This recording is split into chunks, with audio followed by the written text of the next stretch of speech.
मुझे याद है रोहित शर्मा जब शुरू में इंटरनेशनल क्रिकेट में आए थे, एक सीरीज श्रीलंका में, तो रोहित शर्मा ने 5 मैच में कुछ भी रन नहीं बनाए थे और बहुत क्रिटिसिज्म हुआ था। तो तब भी मैंने रोहित को एक ही चीज बोली थी, जितनी नॉलेज मुझे है क्रिकेट की और जितनी भी मैंने क्रिकेट देखी, I think you gonna to dominate world cricket and good that he is been able to dominate world cricket. And this was I think in 2008 or 9, something around that. I don't know the exact year, but he had that talent even then. But turning that talent into reality and performance is completely different. So you got to give it to the man.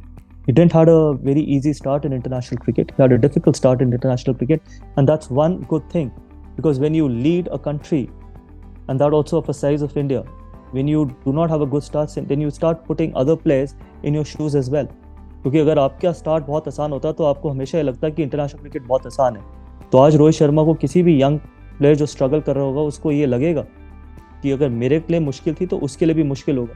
So sometimes when you have these experiences, it is always good as a leader to have these kind of experiences early in your career, and that's why probably he leads that well. That's why he keeps it very balanced, he keeps it very simple, and more importantly, he backs his players, which is very, very important. Sir, आपने एक old interview में बताया था कि hitman वो एक बल्लेबाज है जिनके लिए आपने plan B, plan C, plan D etcetera बनाए थे।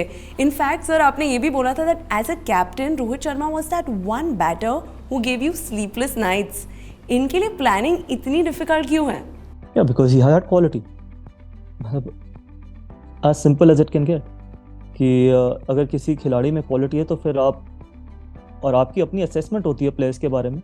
शायद किसी और कैप्टन को कोई और प्लेयर मुश्किल लगे, किसी और कैप्टन को कोई और प्लेयर मुश्किल लगे प्लान करना। तो मेरी अपनी असेसमेंट थी हर खिलाड़ी के लिए। तो मेरी असेसमेंट ये थी कि for me it was difficult to control him, and his records were also like that against us, चाहे वो ईडन गार्डन में हो, चाहे वो कहीं और हो। तो the way he used to dominate, but then it was fun, क्योंकि कई बार जब आप कंट्रोल करते हो, कई बार आप जब प्लान करते हो और वो प्लान आप सही तरीके से एग्जीक्यूट कर पाते हो और वो रिजल्ट्स आपके फेवर में आते हैं, तो it's a lot of good feeling also. So इनकी बैटिंग स्टाइल जितनी यूनिक है, जैसे आपने कहा, इनकी पर्सनल स्टाइल भी उतनी ही यूनिक है। इनफैक्ट वसीम सर ने इन्हें बिंदास वर्ड यूज़ किया था उनके लिए।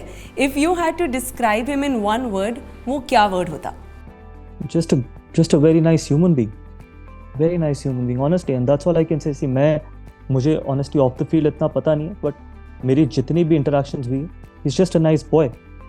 और सबसे first and foremost quality of anyone should be that he should be a nice, simple, straightforward, honest boy. और वो मेरे को रोहित शर्मा में सारी qualities दिखती हैं।